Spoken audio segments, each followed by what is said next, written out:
जमीन से 480 फीट ऊंचे 4500 साल पुराने इस पिरामिड के अंदर ऐसा क्या था जिसको सिर्फ देखने के लिए रिसर्चर्स ने एक रोबोटिक कैमरा पिरामिड के अंदर भेजा। एक जगह पर आकर रोबोटिक कैमरा रुक गया क्योंकि अब उसके सामने पत्थर का एक स्लैब था। रिसर्चर्स का मानना था कि इस स्लैब के पीछे जरूर कोई ऐसा राज छुपा है जो पिछले 4500 सालों से दफन है।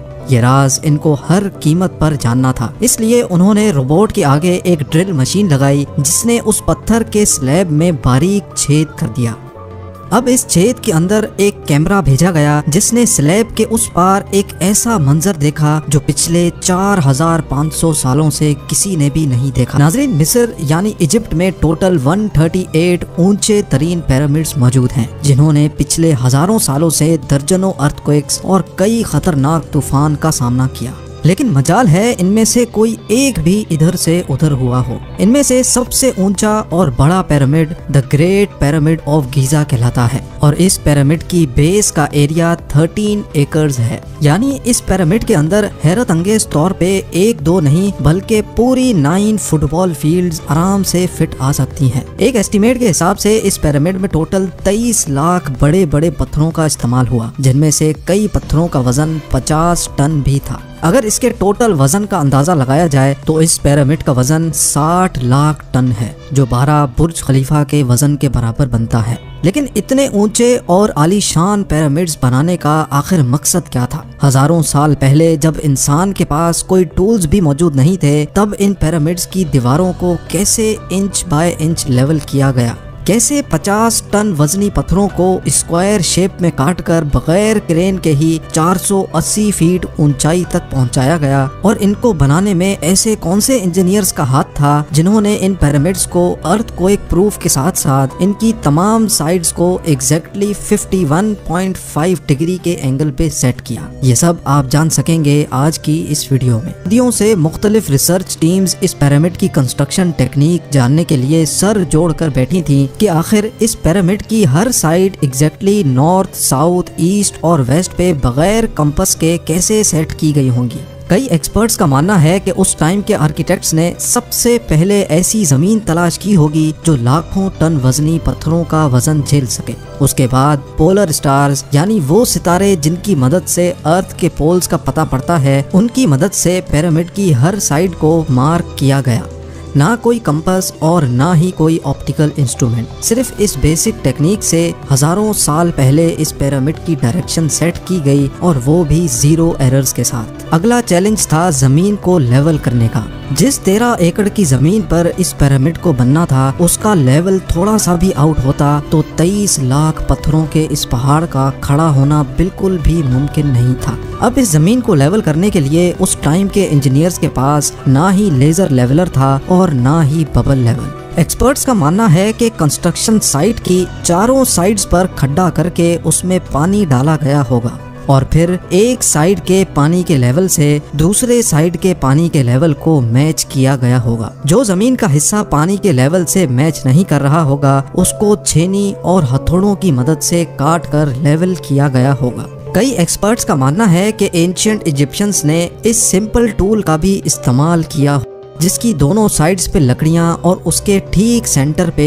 एक रस्सी से पत्थर बंधा हुआ है। अगर पत्थर जमीन से टच हो गया और उसकी रस्सी ठीक सेंटर लाइन पे आ रही होगी तो इसका मतलब है कि बीच की जमीन परफेक्टली लेवल्ड है। अब पिरामिड कंस्ट्रक्शन साइट पे डायरेक्शंस भी सेट थी, मार्किंग्स भी हो चुकी थी और जमीन का लेवल भी सेट था। अब बारी थी कंस्ट्रक्शन स्टार्ट करने की, जिसके लिए लाखों टन वजनी और बड़े पत्थर रिक्वायर्ड थे। लेकिन ये पत्थर काटने के लिए ना ही उनके पास ग्राइंडर थे और ना ही जैक हैमर्स, लेकिन फिर भी उन्होंने 50 टन वजनी पत्थर काटे भी और उनको स्क्वायर या रेक्टेंगल शेप भी दिया। लेकिन आखिर किसकी मदद से? जी हाँ, यही वो सिर्फ एक टूल था जिसकी मदद से पत्थरों को काटा गया। एक्सपर्ट्स का मानना है कि पिरामिड की कंस्ट्रक्शन पे इस्तेमाल होने वाली छेनी सिर्फ कॉपर से ही नहीं बनी थी, क्योंकि उनको भी ये बात मालूम थी कि कॉपर नरम होता है और पत्थर नहीं काट सकता। इसलिए इसमें एक केमिकल आर्सेनिक भी शामिल किया गया था। कॉपर और आर्सेनिक से बनाई जाने वाली ये छेनी लकड़ियों के हथौड़ों से पत्थरों पर ठोकी जाती थी और कई घंटों की मेहनत के बाद बड़े बड़े पत्थर शेप में लाए जाते थे। अब चूंकि ये खास किस्म का पत्थर जिसको आज लाइम स्टोन कहा जाता है, उसकी कटाई पिरामिड कंस्ट्रक्शन साइट गीजा से 250 किलोमीटर दूर टोरा के शहर में हो रही थी। अब मसला था ये पत्थर गीजा तक ट्रांसपोर्ट करने का। हर एक पत्थर 50 टन यानी 50,000 केजी के बराबर था, जो तकरीबन 3 पैसेंजर बस के वजन के बराबर बनता है। और ऐसे 23 लाख पत्थर सिर्फ एक पिरामिड में इस्तेमाल होना थे। इतना ज्यादा वजन ट्रांसपोर्ट करने के लिए ना ही उस दौर में कोई जानवर काम आ सकता था और ना ही उनके पास ट्रक्स मौजूद थे। हत्ता कि अगर आजकल के जदीद दौर में भी ये काम करना पड़े तो ट्रांसपोर्ट कंपनीज को अच्छा खासा टफ टाइम आएगा। हैरत अंगेज तौर पे ये काम वर्कर्स और कश्तियों की मदद से किया गया। जी हाँ, टोरा और गीजा के दरमियान मौजूद रिवर का फायदा उठाया गया और बड़ी बड़ी कश्तियों में पत्थर लाद कर पिरामिड साइट पर पहुंचाए गए।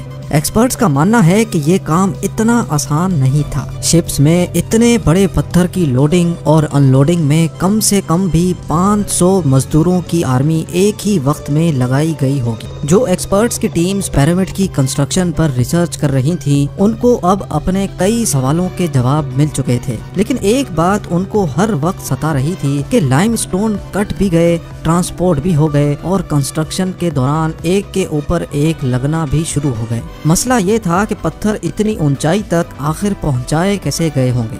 कई एक्सपर्ट्स का मानना है कि पिरामिड की कंस्ट्रक्शन से पहले ही ये प्लान कर लिया गया था। या तो ये स्पाइरल ट्रैक के जरिए ऊपर गए होंगे या फिर जिग जैग तरीके से, लेकिन ये बात तो तय है कि 50,000 केजी के पत्थर ऊपर मजदूरों की आर्मी की मदद से ही खींच कर गए होंगे। बात सिर्फ लाखों मजदूरों छेनी हथौड़े से लाइमस्टोन काटने और इतने बड़े पत्थरों को ट्रांसपोर्ट करने की ही नहीं थी। इस पिरामिड के अंदर कंपार्टमेंट्स, उनके अंदर जाने का रास्ता और कई छोटी छोटी सुरंगें भी बनाई गई थी। बाकी सब चीजें तो ठीक थी, लेकिन एक चीज एक्सपर्ट्स को हैरान कर गई और वो ये थी कि अंदर के कंपार्टमेंट्स में जो पत्थर इस्तेमाल हुआ था वो लाइमस्टोन नहीं बल्कि ग्रेनाइट था। जी हाँ, ग्रेनाइट एक ऐसा पत्थर है जो डायमंड के बाद दुनिया का सबसे सख्त तरीन स्टोन माना जाता है।